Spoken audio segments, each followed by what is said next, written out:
Welcome to code nursing. और आज हम बात करेंगे 5 मोमेंट्स ऑफ हैंड हाइजीन के बारे में। तो हैंड हाइजीन जो है ये एक बहुत इम्पोर्टेंट चीज़ है जो सारे nursing staff, students, medical professional सबको पता होना चाहिए। एंड बहुत बेसिक सा चीज़ है अ, जिससे हम क्रॉस इन्फेक्शन को प्रिवेंट कर सकते हैं। क्रॉस इन्फेक्शन क्या है? आप हॉस्पिटल में एंटर किए and there is a probability of you getting infected, and also there is a probability of you spreading infection। Okay ना? मतलब आपको इन्फेक्शन होने का चांस है और आपसे इन्फेक्शन होने का चांस है। तो उस चीज़ को हम प्रिवेंट कैसे कर सकते हैं, रोक कैसे सकते हैं? देखो, हम मेडिकल प्रोफेशनल्स या care givers, nurses, doctors, we are mainly touching a patient through our hands। तो मेनली हमारा ये हाथ जो है और both hands are the very important चीज through which we are uh, spreading infection or we are not spreading infection। Okay, तो ये हाथ जो है हमारा दोनों, वो हाथों से ही हम प्रिवेंशन को पहुंचा भी सकते हैं एंड सॉरी इन्फेक्शन को पहुंचा भी सकते हैं एंड इन्फेक्शन को रोक भी सकते हैं। तो चलिए देखेंगे कि what all are the 5 moments of hand hygiene according to WHO। ये मेरा बोला हुआ नहीं है, ये वर्ल्ड वाइड सब कोई फॉलो करते हैं, जो कि वर्ल्ड हेल्थ ऑर्गेनाइजेशन का दिया हुआ है, जिसको हम शॉर्ट में WHO बोलते हैं। तो ये मोमेंट्स का मतलब क्या है? 5 मोमेंट्स ही क्यों बोला है, 7 मोमेंट्स क्यों नहीं बोला? तो ये WHO ने फाइंड आउट किया है कि ये 5 मोमेंट्स में अगर हम कुछ कुछ चीज़ लाइक हैंड हाइजीन अगर फॉलो करते हैं तो maximum probability of cross infection को हम प्रिवेंट कर सकते हैं, रोक सकते हैं। तो मोमेंट्स का मतलब कब कब, ये 5 मोमेंट्स है, 5 टाइमिंग है जिस टाइम पे अगर हम हैंड हाइजीन करेंगे तो ये प्रिवेंट कर सकते हैं क्रॉस इन्फेक्शन को। तो चलिए देखते हैं, हमारे पास टोटल 5 मोमेंट्स है। तो हमारे पास 3 आफ्टर और 2 बिफोर है। ठीक है, तो आप सोचो इस फोटो के जरिए हम एक एग्जांपल लेंगे। यहाँ पे एक हमें क्या दिख रहा है, एक पेशेंट है जो कि एक बेड में सोया हुआ है, एक आईवी स्टैंड है, उसमें एक फ्लूइड्स है जो कि पेशेंट के साथ कनेक्टेड है, पेशेंट को आईवी ड्रिप्स चल रहे हैं। एंड यहाँ पे दिख रहा है एक पोलिस कैथेटर है या कुछ ड्रेन भी हो सकती है, ये एक ड्रेन बैग है। और वही चीज़ देखो, यहाँ पे एक लॉकर भी है पेशेंट के पास। ठीक है, so we are studying here the 5 moments of hand hygiene. तो चलिए एक नंबर पे क्या है हम देखते हैं, बिफोर टचिंग अ पेशेंट। सोचो कि आपको ब्लड सैंपल कलेक्शन करना है पेशेंट से। तो उसके लिए आप क्या करोगे, आप सारे जो भी चाहिए आर्टिकल्स आप सारे अरेंज कर ले एक ट्रे पे एंड आप ट्रे लेके पेशेंट के पास आए। तो पेशेंट को टच करने के पहले भी आपको फर्स्ट हैंड हाइजीन करना है। So before touching a patient you must perform hand hygiene. Okay, then before clean और एसेप्टिक प्रोसीजर। तो टचिंग अ पेशेंट के बाद अपने क्या करोगे, आप टूर्निकेट को टाई टाई करोगे एंड देन आप वेन को एग्जामिन करोगे उनके हैंड्स या लेग्स या कहीं से भी जहाँ से भी आपको आईवी एक्सेस मिल सकता है। सो आपने अच्छे से एक्सेस को एग्जामिन कर लिया। इसके बाद आप ब्लड विथड्रॉ करोगे। सो ब्लड विथड्रॉ करने के पहले दोबारा आपको हैंड हाइजीन परफॉर्म करना है। सो बिफोर क्लीन और एसेप्टिक प्रोसीजर। सो वो ब्लड विथड्रॉ जो भी था वो हमारा फ्रॉम पेरिफेरल वेन्स अगर ले रहे हैं हम, तो वो हमारा क्लीन प्रोसीजर्स में आ जाएंगे। तो उसके पहले भी हमें हैंड हाइजीन परफॉर्म करना है। And then after body fluid exposure या रिस्क। सो आप सोचो आपने वो पेरिफेरल वेन से ब्लड विथड्रॉ कर लिया, बट आपको पता नहीं है आपके हाथों में ब्लड लगे है कि नहीं लगे है, but there is a chance कि आपके हाथ में वो ब्लड का एक्सपोजर हो भी सकता है, नहीं भी हो सकता है। So there is a risk ना। तो after body fluid exposure, blood withdraw करने के बाद अगर आपके हाथ में विजिबल ब्लड नहीं है तो आप अल्कोहल बेस्ड हैंड रब या स्टेरिलियम, जिसको हम नॉर्मल लैंग्वेजेस में बोलते हैं, उनसे भी आप हैंड हाइजीन परफॉर्म कर सकते हो। या अगर आपके हाथ में विजिबल ब्लड लगा है तो आप जाके हैंड वॉशिंग करोगे। ठीक है, ये हो गया आपका थर्ड पॉइंट। देन आपके पास आएगा fourth point, after touching a patient. So अपने ब्लड विड्रॉ कर लिया, ये एक अलग केस था।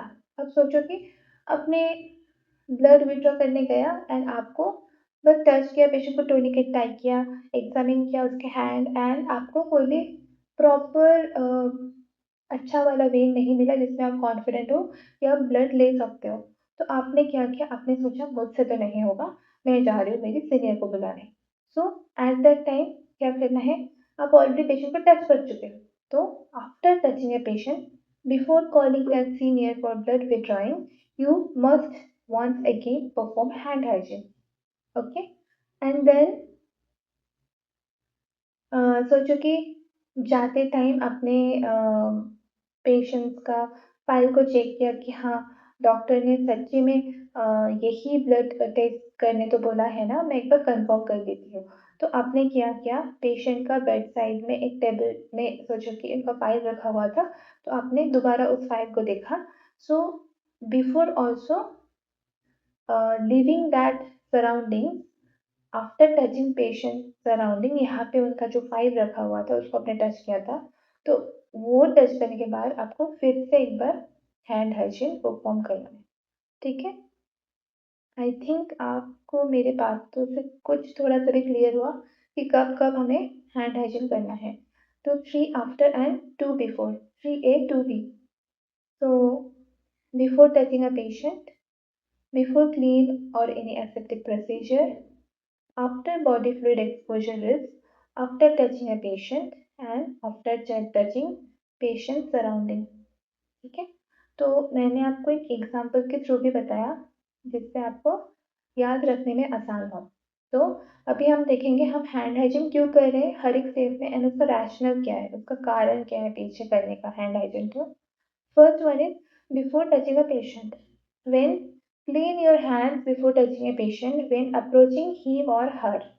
ठीक है, बट वाई क्यों हमें करना है, to protect the patient against harmful germs carried on your hand. हम कोई भी प्रोसीजर करने के पहले हैंड हाइजीन क्यों करेंगे, क्योंकि मेरे हाथ में या आपके हाथ में, जो भी मेडिकल प्रोफेशनल थे उनके हाथों में जर्म्स हो सकते हैं, वो पेशेंट को हम ना पहुंचाए, क्रॉस इन्फेक्शन ना दे, इसीलिए before touching the patient we must carry out hand hygiene. Then before clean और एसेप्टिक प्रोसीजर क्यों करना है, to protect the patient against वही same harmful germs including the patient's own from entering his or her body।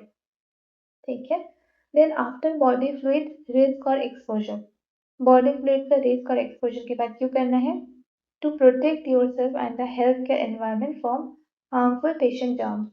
सोचो कि वही कुछ एक प्रोसीजर किया, उसमें रिस्क हो सकता है कि आपके हाथों में ब्लड लग सकती है, कोई भी फ्लूइड का एक्सपोजर हो सकता है, उसके बाद हैंड हाइजीन क्यों करना है, खुद को प्रिवेंट कर, खुद को बचाने के लिए।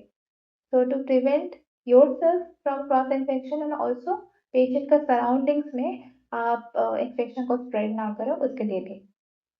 And then, after touching a patient, why?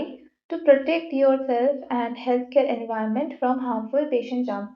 खुद को बचाना है and environment को बचाना है from germs. Okay.